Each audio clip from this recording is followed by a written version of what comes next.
Thank you all for being here. We're so excited for this evening's conversation.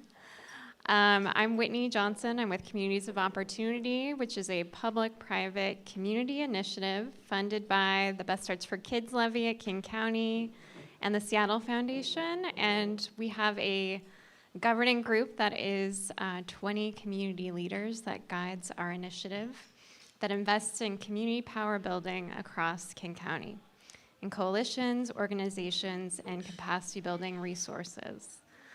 And so we talk a lot about what community power and community power building means to COO.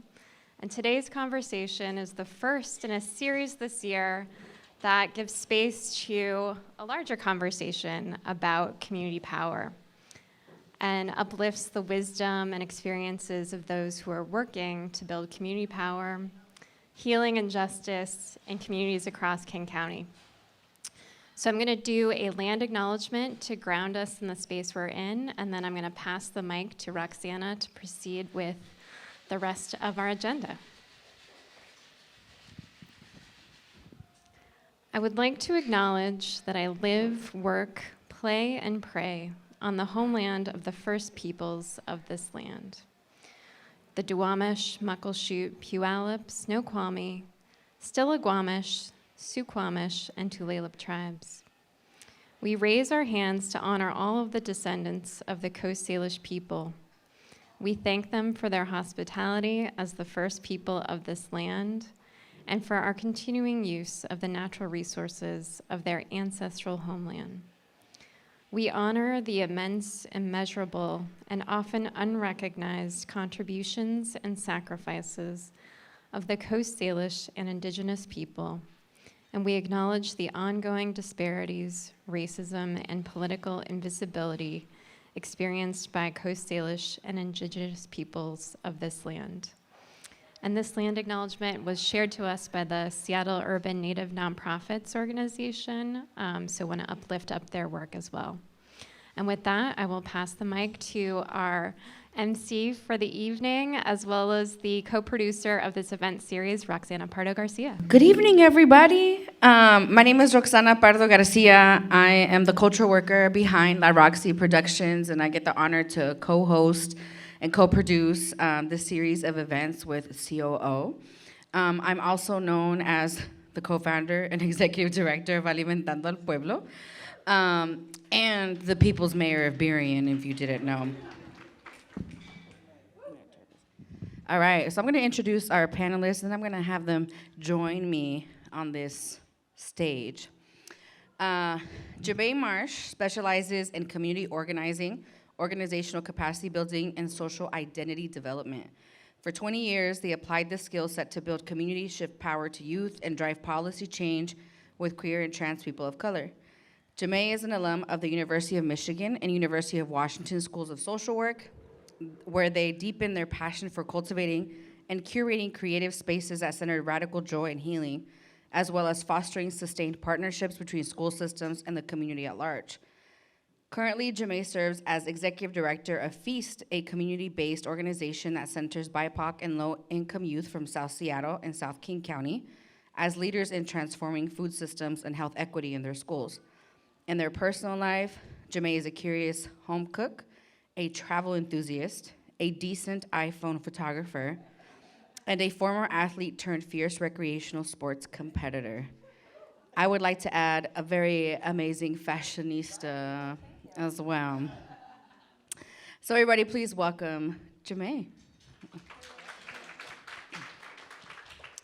And then we also have Kathei McCoy joining us as well. Kathei is a freedom seeker. Her journey to liberation has been a fierce pursuit of breaking free from generational trauma, oppressive systems, and the shackles of grief. Her work is deeply rooted in the belief that everybody is deserving of liberation and joy. She has been supporting and walking alongside Black women on their journey to freedom for 20 years. She serves as a personal and leadership development coach, facilitator, and spiritual guide to people and organizations seeking healing and restoration. Kathei's intention is to create and hold sacred healing spaces that provide spiritual, relational, and emotional support as people come home to themselves. As a survivor, she is committed to the healing, wellness, and joy of Black mamas who've lost children to gun violence It's her prayer that we all feel seen, heard, and loved. Kathei loves lots of rest, swimming, spending time with family, and eating delicious desserts. Everybody, please welcome Kathei. I'm so honored to be sitting here with both of you, just so powerful individuals who do an incredible labor of love in our community, and really excited for everybody here to witness and to listen y'all's greatness and the work that y'all do in community. But first, tell us a little bit about yourself that was not mentioned in your extensive bios, about your organization, and what has you on this journey with us. Thank you. Well, hi, everybody. I'm Jaimée. What was not in my bio? Probably that I really love cheese. I'm like really well known for that. It's probably the best way I ever branded myself ever was when I started my Cheese and Magic page. But I bring that up because it is honestly why I am here today, because prior to being an executive director of a nonprofit, I spent 15 years working in higher ed, and that was very, very lovely, and I love creating space for people to feel welcome and be and to find their own power, and it's also very hard to make changes there in a timely way without student protest. Just saying. And so at that moment where I'm like, I've been doing social work for a long time. I was feeling really burnt out, and I was trying to reclaim my Black joy. And I was like, what is the one thing that I like love right now that is completely untainted by like work or anything else? And my answer was cheese. And so I started this like Instagram and creative journey whereby I've said if I could do anything else, I would be a chef. So I'm gonna teach myself to cook and do cooking classes and do creative things until I find the place where cheese and justice are like, I'm living at that intersection, and that's what I get to do. And through that process, I found FEEST through a friend who invited me to a youth-led dinner where youth led everyone in making a family-style meal, cooking all the components, learning about how that food was connected to their culture and why that food was relevant for them, and really making a family around food, but also for the purpose of, doing the work of bringing fresh, accessible, culturally relevant food to communities. And that's exactly how FEEST started, was with a CSA box and young people and cultural workers who were just looking to reconnect to ancestral foods and address food apartheid happening in our communities. And now FEEST has grown into an organization that trains young folks who are BIPOC and low income in the fundamentals of community organizing so that they can build power in their schools and so that they can conduct their own community assessments and present their own solutions about what they think is best for them because they are the experts of their own experience, and ultimately seeking to change policies in schools. And so while we're very much rooted in food justice and continue to influence how school food is served in both Highline and Seattle public schools, our young people are also leading their own campaigns right now for the issue they feel most passionate and deeply about, and that's their mental health. And so right now our young folks are leading campaigns to be asking for more resources for mental health in schools, more counselors and therapists of color who reflect their experience, more social and emotional learning in their schools, more transformative justice systems, and less detention. And our most significant win this year has been wellness rooms, which is transforming spaces in the school to be a place a student can go to decompress, low sensory, seek resources in an informal way, get a snack, take a break, and then be able to come back to class more refreshed. And we've been able to win 11 wellness rooms this year and counting in the Highline district, and we're beginning to do that more in Seattle. So that's what we're up to. I'm so fangirling about the cheese.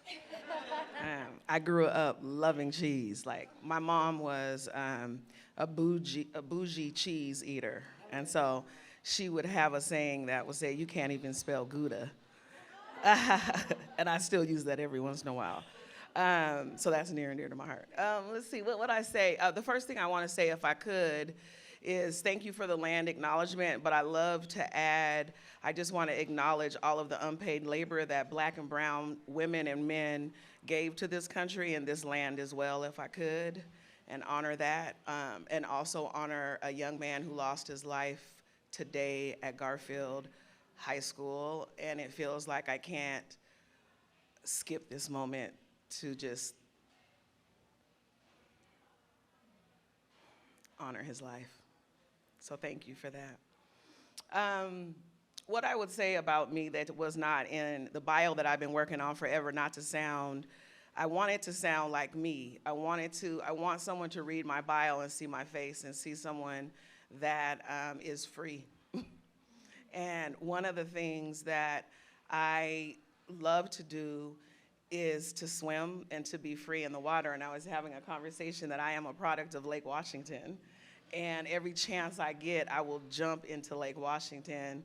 And June 1st was our polar plunge to kick off the summer season. And so we are ready to swim, me and my family and friends, in Lake Washington. And that's where I call that my church.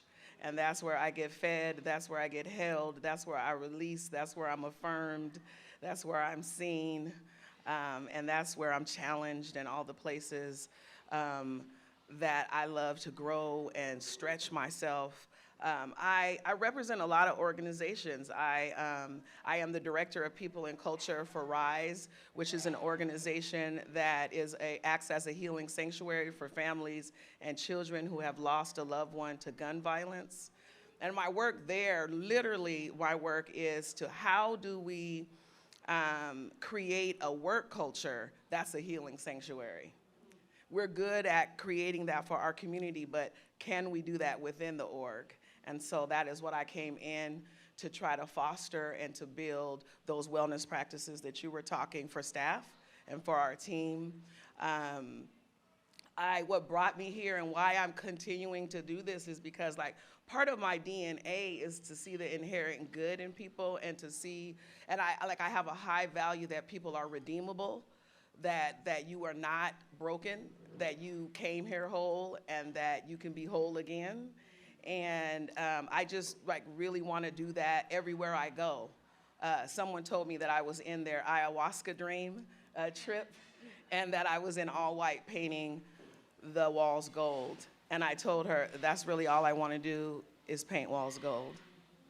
And I think that to me, I feel like what I bring into this work is the ease of being yourself and how healing and powerful we are when we could be seen and walk in our whole selves. And that's just all I want to be. That's all I want to be. Thank you for those beautiful introductions. Besides the cheese, as a lactose intolerant individual, I cannot relate. I cannot relate, but there are times that sacrifice is worth it. In case you didn't know why you're here, besides the lovely people here and the amazing food, can we give a round of applause to the staff here, the servers, the cooks that made our food. Today we're really talking about, exploring traditional definitions and mechanics of power, and the ways in which communities are implementing healing-centered approaches to build power in community. I wouldn't say this is a new thing. I think it's been happening, but it's definitely been a lot more visible in the last years as we continue to work through this pandemic and all of the other things that we are currently up against. Could you share with us where and how you learned about, quote-unquote, traditional power dynamics? What are some of the key takeaways from this understanding? And what was understood from this traditional definition?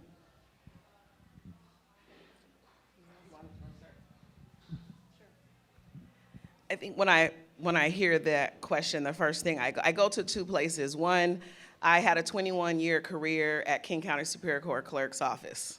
The power. Like, all that was such a, not only did we have 52 elected officials that we had to answer to, but we also were in a court system that, pushed power on people, like made decisions for people, like all the things, created laws, enforced them, punished people. But also as a mother who had a young child who went through the court system, that's where I feel like I really experienced it, watching my son, a black boy, going into court, getting sentences larger than his counterparts that weren't black, and being able to witness that and seeing how a judge had so much power. Like, if you make one mistake, your fate is in their hands. And you have, even if I brought an attorney, even if we came with our family, my son always got more than his counterparts. And for me, it was an awakening that I didn't understand because I worked within that system, and those judges were peers to me. Those judges were on committees with me, saying that we all believed in the same thing, and we all wanted our kids to be rehabilitated, given services, and healed. But when my son was in detention, none of that played out. And that I had no power to be able to make that happen because he got an attorney, I did not. They saw that as a he issue, not a family issue. And so I watched the power play out where our family didn't get the services we need. My son didn't get the services he needed. And what they did was pit us against each other instead of coming together as a unit to say, what's going on in this house? How can we support the father? How can we support the mother? And it didn't matter that I was a manager at the Key County Superior Court clerk with these judges, and they knew me. My son was still seen as a black boy in the legal system who needed to be punished. And I remember when his first crime, he was offered a deferred sentence, and that was my hope, that he would get a deferred sentence, and so that this would not be part of his criminal record. And as a result, I shared everything that we were going through with the probation counselor, just for all that information to be used against me and keep him detained and now make him upset with me. And it was in that moment that I knew the system couldn't save me or my son. It was that moment that I knew there had to be another alternative for my son to get the help that we needed and he needed. And I, for some reason, I had the rose-colored glasses that this system would save me. I thought this system was going to be the system that would really heal my son, and that my son would not be in detention or jail or prison, and it just didn't play out that way. And so part of like what I do now, like one of the orgs I do work with is Collective Justice in the healing, and I'm a healing justice coach, but I came there as a survivor because that same son I'm talking to you about was murdered. And when I left my job, like just quit and started like healing and doing my healing, like I really responded to that. My justice for my son's death was healing.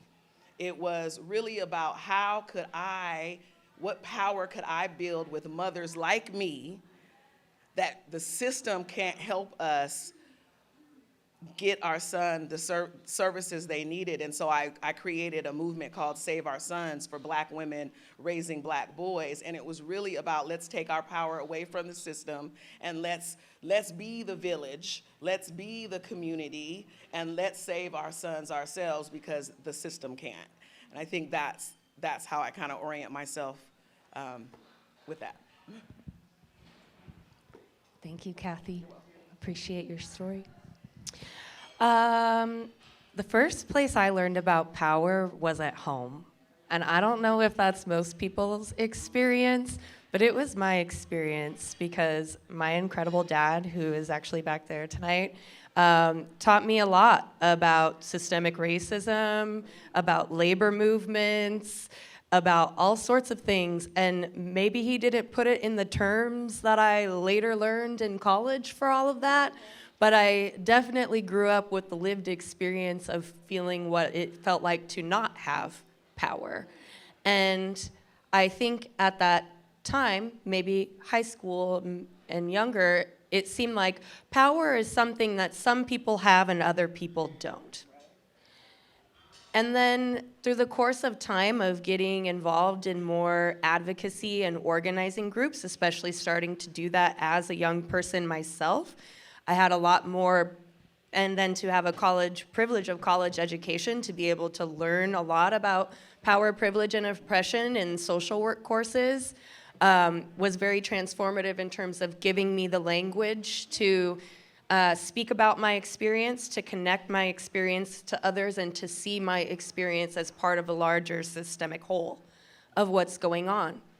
But as I was having all these internships and moving about and gaining all these different experiences, it seemed like power was kind of something that people talked about the least. And it's also something that seems to make people like really uncomfortable, because our associations with it is that like it's negative. People use it for bad. People abuse power.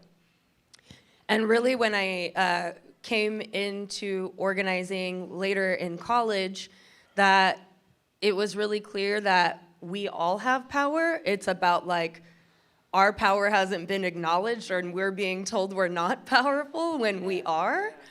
And that collectively, we're even more powerful. And so we all have it, and to try and embrace it and to lift that up within young folks is kind of my own personal calling, because I see their fire, and like somebody had to do to me long ago, they're like, I see your fire, but let's direct that to something good. Let's not use that to just be socializing. Like, hey, let's actually put that strong voice, amplify that strong voice for the things that you care about. So I care very much about working with people who have had similar or different lived experiences, but all in relationship to power, to think about how do we collectively build power to move forward. And then since being at FEEST and us really elevating our mission from doing youth development, then towards youth advocacy, then towards youth organizing, we've been grateful to be really connected to a powerful network of youth organizers around the country. And we've learned a lot, and it's so great to bring this knowledge back home and really be like lifting up also the experiences that we're learning right now. And power is such a huge piece of what we talk about there, and that's why I'm so glad we're having this conversation tonight, because we need to start talking about how we're building our power more, because if one person can do something alone, but you were just talking in your example, like what is it like when me and the people who share my experience come together and say, we're gonna write this story ourselves because these systems weren't created for us, they're not going to save us. We have to create our own tools, our own way, lift up our own knowledge, and build with other people. Rather than doing things in silos, what we're trying to do through this collective of organizers is learn best practices from one another so that we can start to set a standard, so that we can be thinking about our pipeline of leadership moving forward. Like right now, we're noticing that like lots of conservative folks are trying to take over like school board meetings. They're actively seeking ways to gain more power and to use it for things that harm our communities. We need to be thinking in the same way about a longer-term strategic orientation towards how we're training our young people, how we're building multi-generational movements, and how we're setting ourselves up to have leaders in these positions in the future, because we do have power, strength in numbers. Thank you both for those insights. In the context of the work that you all do, you're not only required to challenge these traditional power dynamics, but you're also simultaneously challenging and rewriting the norm. Can you talk about your journey to decenter and unlearn traditional power dynamics? What were your sources for this new learning and knowledge building? Any teachers? And if so, how did they shift your perspective? I think I'll talk about the perspective of as a survivor, what I recognized early about power after my son's death, because I held some large positions, and the first thing is people expected me to still perform the same. People still expected me to show up the same. And what I quickly recognized when I began to heal is that people wanted what I could produce more than my healing. So, and I think what I found, like that I wasn't seemed powerful unless I was producing. And when I wasn't producing, that somehow I was flawed and I was not good enough and I wasn't worthy. And the work that I learned during that time that really I still stand on between healing, I learned about the healing justice and disability justice framework during the time of my healing, and it's that work that healed me. Healing justice really said, Kathei, you know what your body needs. You know best, and you have ancestral wisdom within you and medicine within you that even though your doctor won't prescribe it to you or they won't say it works, you know best. So that was like first me taking my own power back to know my body and to know what I need and know what works best for me. And healing justice, that framework is what, like, all healing matters. And really, healing justice also, like, really helped me speak truth to power to my therapist, to my doctor, to those places that wanted to medicate me and give me different things and didn't want to know me, didn't want to know my story, didn't want to humanize me, didn't want to give power to my ancestors who have been doing this way before me. And disability justice, really, like Elandria Williams, I ran across their work in the pandemic, and unfortunately they passed away during the pandemic, but they were the executive director of the People's Hub, and I was taking a course, and their work really like had a visceral response in my body, my nervous system in particular, when she really was helping us divorce this idea of worth and work. Like, if I do nothing today, I'm still worthy. If I don't get up, I'm worthy. And that work is what saved me, because I was a preacher and I was a manager and people wanted me, the way that they were telling me was how I was to heal was through working. You know, don't be at home, you need to get back to work, and I kept fighting that I needed to heal. And that was like my first step of taking my power back, but also recognizing the power that was already within me to heal. And I recognized, like, even me coming here with notes, like, disability justice gave me the permission to do this, to say that I don't have to learn like you, I don't have to remember like you, I don't have to be polished, I don't have to be worthy, to be powerful, have something to say, something to give. And in my survivorship of losing my only child, I felt like I had nothing to give. And both those frameworks taught me that and I don't call people broken, but even in my journey to become whole, I'm worthy to give something. I have something to still offer somebody. And it was that really, like, gave me the permission to take off all the masks and to really decide how I wanted to be in the world. And I began to slow down, and I began to pace differently, and I began to take care of my nervous system. I began to listen to my nervous system and say, nah, I don't want to be here. My system's like, nah, you don't have to go here.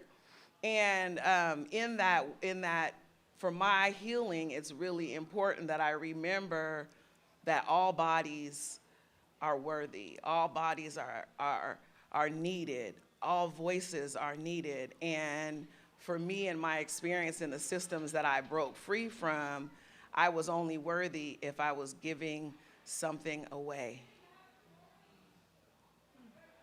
Yeah. Mic drop. Well, what do I say after that?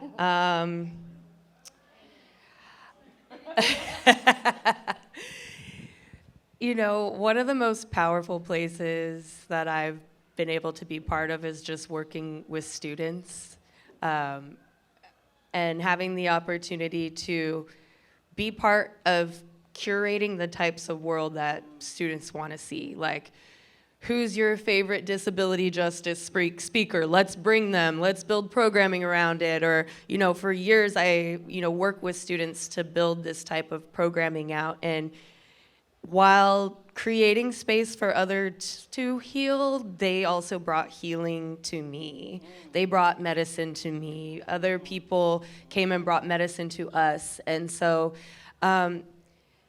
I think that's just one of the beautiful things about working in community and realizing that, like, especially as an executive director now, I come from that experience of being with young people and trying to create this space where they can all be, but within institutions or systems that are very hierarchical and bureaucratic, and just trying to hold this and be like, this space in the campus for you, at least we can try to make it as safe and affirming as it can be.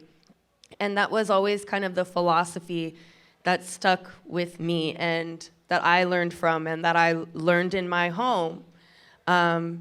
Just about here and being able to witness the trauma that people have experienced from other jobs, from other bosses, from other coworkers, from other institutions.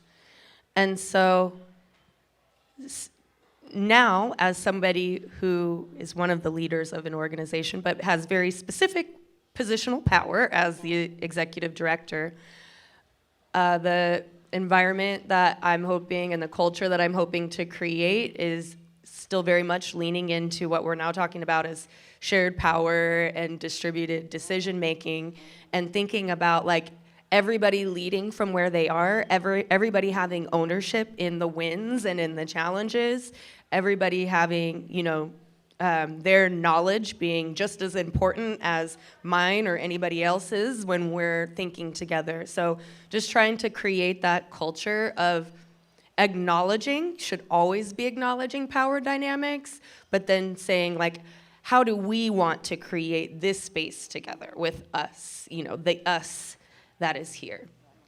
And one of the things that we're trying out is the establishment of a predominantly youth board. I'm not sure exactly what form that's going to take because I said, here's the container. I would like us to have a predominantly youth-led board. Let's get everyone together and figure out how we're gonna make this work. I have ideas about it, but the success only comes from when the people are bought into it and they're talking about, from their experience, what is going to work best for them. And I'm just there to resource that, that is sometimes how I see my role. Not the only way, but, kind of like get out of the way and try to make possible maybe what hasn't been possible before. And so through this process where we had more young people represented at the table when we developed our strategic plan a few years ago than we even had board members, and we did that on purpose. We asked 4 board members to represent 13 people, and then we had 13 youth. And that significantly changed the power dynamics of the plan that we put together.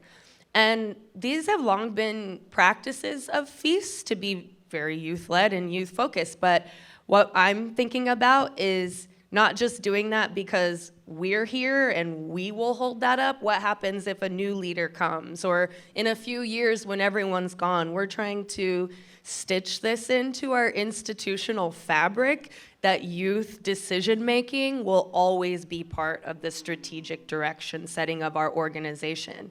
And that has come from years of youth building and leading programs, youth doing a community assessments, youth being involved in all of our hiring processes, and continuing to level up and look at what are other places that we can still share decision-making power or have youth input in ways that we didn't before, because we're still working in the nonprofit industrial complex. But there are just things that we can do from where we are in our organizations, and something I've always charged myself with is just taking care of the people first And, you know, even today when we learned about the young person who was shot, like right away we're on our phones talking about how can we take care of each other? How can we check in with the student that we have there?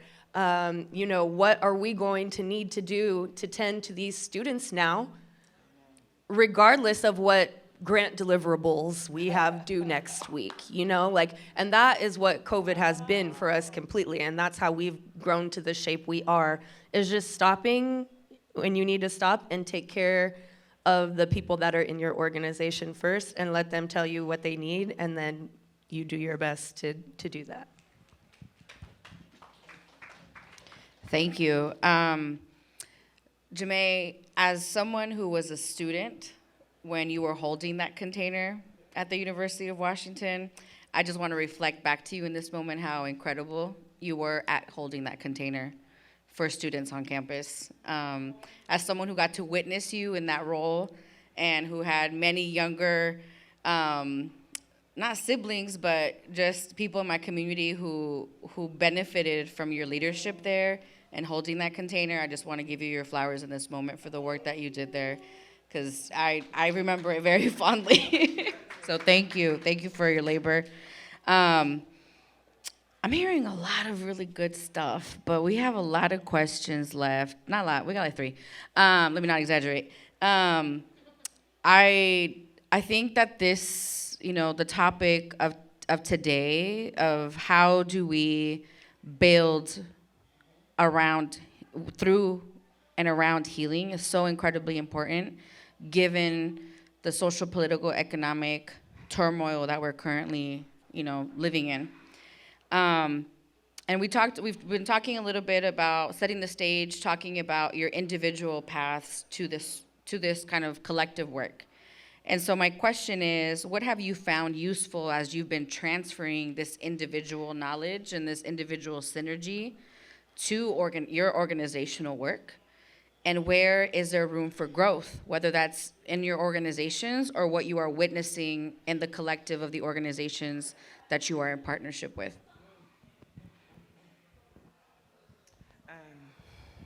I think one of the things I want to make sure that I say is that I do some work with Collective Justice, which is an organization that is built of survivors and those who have caused serious harm.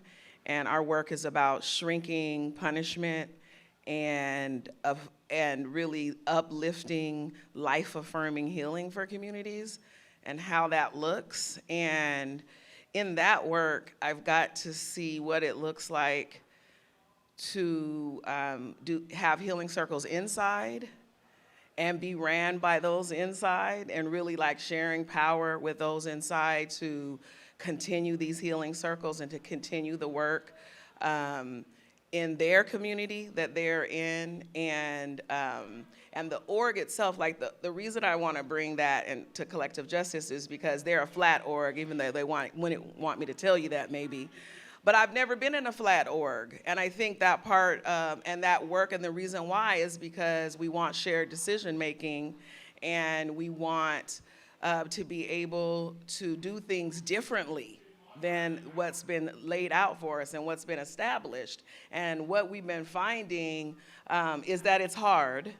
But some of the things that we've been implementing, one is my position. I'm a healing justice coach in that org, and staff and the collective and our community members have access to me and 3 other coaches for coaching, for praying, for talking, for walking, for venting, for moving through. And so they've really like put the money where their mouth is and actually brought in someone that could talk to you, that has like, they could just get on my calendar. They don't have to tell people they're on my calendar. What I talk to them about isn't shared. And so it's like they can have someone to heal with and tend to and care for them. And I love that Collective Justice makes that a priority for their organization. They also do a good job they're about to take 2 weeks off right now. Every quarter they take 2 weeks off paid so that their staff and collective can take care of themselves, because the work is hard and it's not going away. And how do we care for ourselves? And so I've seen, a lot of different initiatives, like, collective justice taught me the power of food to heal.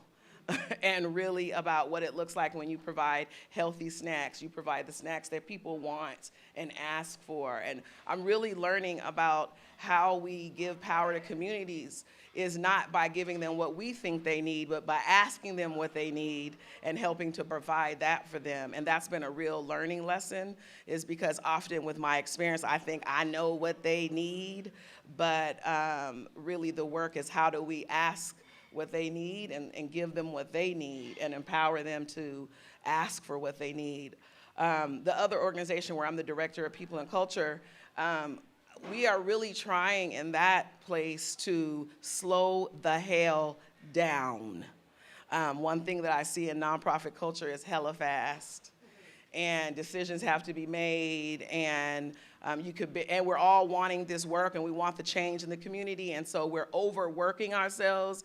And I want to really end this bleeding while leading, and this idea that as a survivor, the first thing they gave me was a bullhorn, some bylaws, and a board member, and wanted me to start an organization. And I really want to interrupt that for survivors to say, can I pay them to freaking heal, literally? Because some communities get 6 months off. When my son died, they gave me 3. I had to go to the therapist just to get 6 months off. And so some of the work is giving people money so they can heal and not have to work and not have to do and not have to be on. And what does it look like when we can provide space and place for healing through our organizations for our folks? Because collective justice is survivor-led, and so is RISE. And so all of us are the audience that we are reaching. And so how do we make sure that we care for each other? And part of the issues that we come up against is these grant requirements and all the things that we have to do. But what I want to just elevate, what I would say in this moment, slow down, provide healing for staff and collective however you can in non-traditional ways and ways that bring in community members, uplift the voices of those that you're not hearing from, and find ways to buck the system and give people sabbaticals, give people time off. And it's always balance of how do we get the work done. And I'm really wanting to have more hands and less hours on the clock. And how do we do that? And that's what I'm looking into now. You and me both, Kathei. You and me both. What's the question? Before I start on a tangent, what is the question?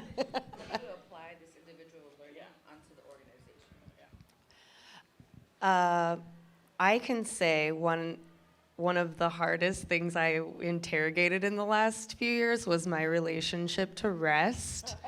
And I did so thanks to the BIPOC Executive Directors Coalition that appeared when COVID started and really provided that space for BIPOC leaders to be able to come together and get resources and get support.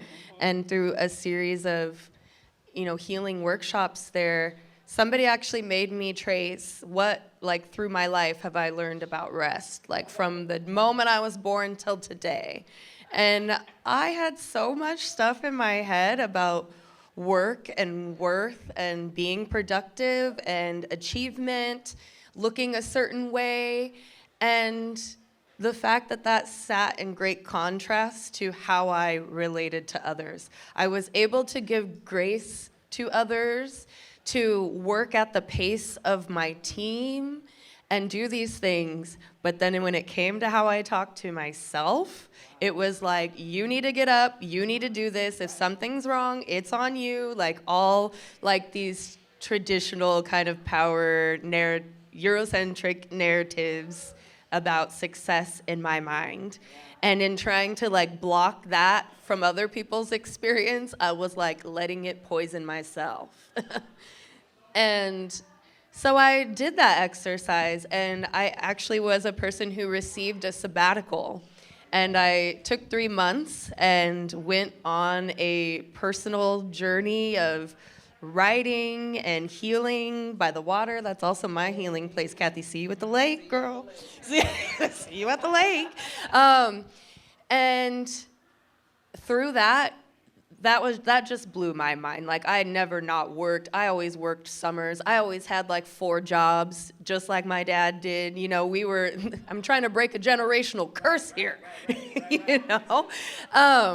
And so coming back from that experience, I've been trying to revise and re-implement the sabbatical policy at FEEST. So actually, this last winter and ending in January, our first staff member went on a sabbatical for, like, besides myself winning that award, that was, I believe, the first time a FEEST employee was sent on a sabbatical.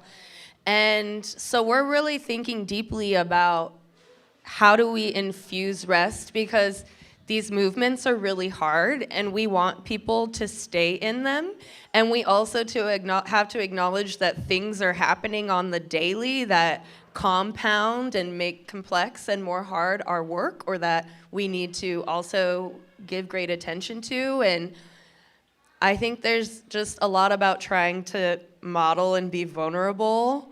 It's sometimes letting my team reflect back to me, like, hey, like, you can take this break. Or when somebody at FEEST says, hey, everyone, I need to take a wellness day, they usually get like a wall of gifts and like messages like, I'm so happy you're taking the day off today. Does that happen at anybody else's job? Like, that is like, we're a small team, but that's the culture we're trying to create. And I think recognizing that in any movement, rest and celebration always need to be there, like, just as much as the work that you're doing. And making your movement joyful, I think, also means having it at a pace that people can really feel connected to. So yeah, that's what I would say. Thank you.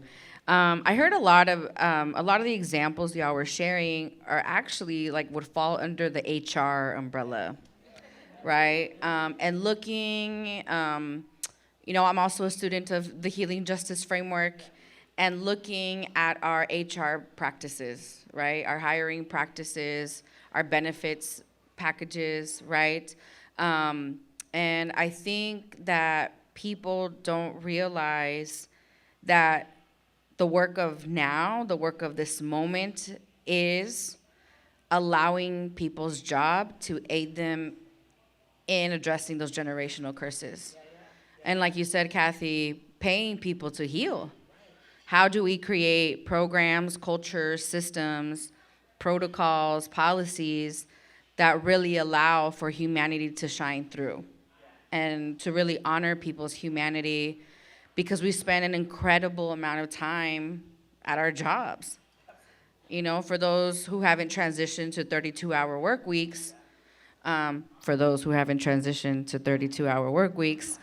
how are we creating a workplace that honors the journey that people are on, right? And not just for what they can produce for us, but what they actually contribute to their ancestral lineage while working for you or working with you. And I think a lot about that as someone who also is an executive director, about how do I create an environment where my community is healing their ancestral lines. Like, how can I hold that? How can we create that container? And so thank you for sharing that. We're gonna skip 2 questions just because we're already at time, but this is the question of imagination. In a world, in a context in which you are well-resourced to do this work, what are 3 tangible things that will indicate to you that your community has been transformed? The first thing that I would notice is joy, unspeakable joy. Healing would be the norm. Healing practices would be integrated into our culture. And what did I say, rest? I said joy, healing will be the norm, and rest. That we will rest more, and we will really dream. dream. I'll just take Tricia Hersey's work about dreaming again. And I think that's an indication that a community is vital and is living and alive, and in joy is when we can dream of a future. Because I don't think often our community can think of the future right now, because now is so hard. I love that, and I hope that's partly what we're contributing to here today, is to start to bring those visionary conversations.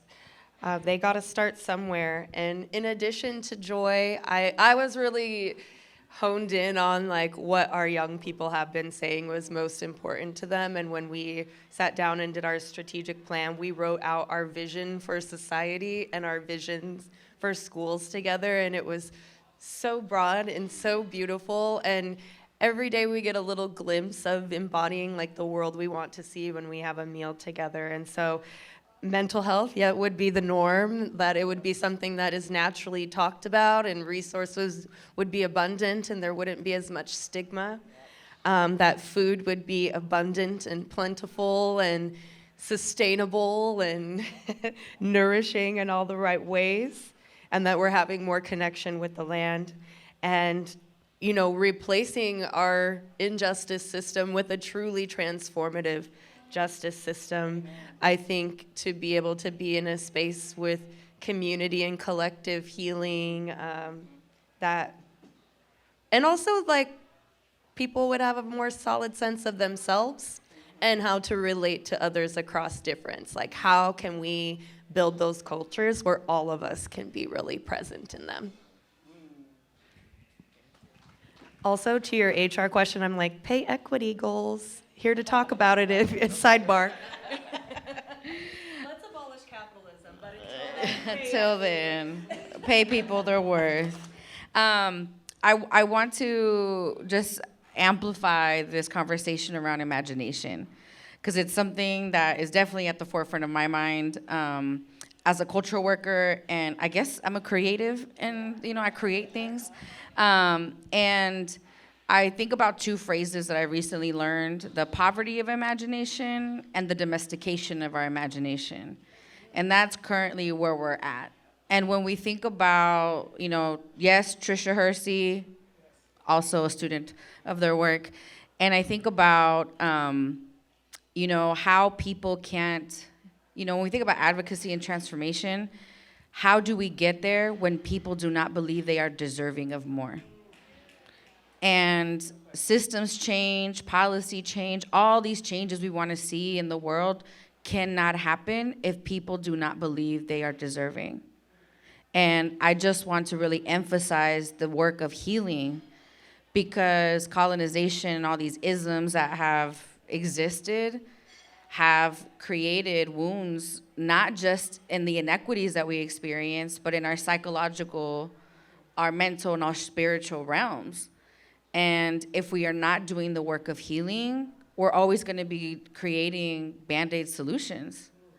And so for folks who are having a hard time kind of like bringing this conversation from here to like the ground, because people are always like, I want tangible steps. Healing is a tangible step. It is a tangible step, and we need to honor and value it as such. It is not this like fluffy thing that we talk about. It is actually the work of transforming not just individuals, but the world that we live in. And so I want to thank you both for helping us amplify this conversation and really really remind people of the value that this approach and this framework has in the current context of our world. But even if we weren't living in this context, it is still necessary. I do want to leave you with one tangible item for those of you who are still like, how do I do this? When you are creating programs or policies or strategic plans, bring in your healers. Whether it's a mental health therapist, or if you have like a spiritual elder in your community or a healing coach, bring them to the table. That is definitely one of the pillars of healing justice, is to have people who have that lens at the table when something is being created, so that what you create is in the spirit of healing. we don't often see like healers in that way of like partners in the creation of programs. They're often the people who are implementing the programs. But we need that particular lens at the table when creating protocol, policy, strategic plans, et cetera, et cetera.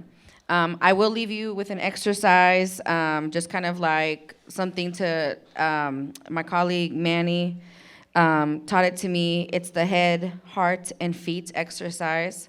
So as you go home with food, because there's food left over, as you go home with food, and you go home or you drive home or you walk home or you bus home, I want you to think about what is something that resonated, that made you think a little deeper from today's conversation. And then what is something that you really felt in your heart today? And then what is one tangible action? What are you walking away with today? And so I leave you with that exercise.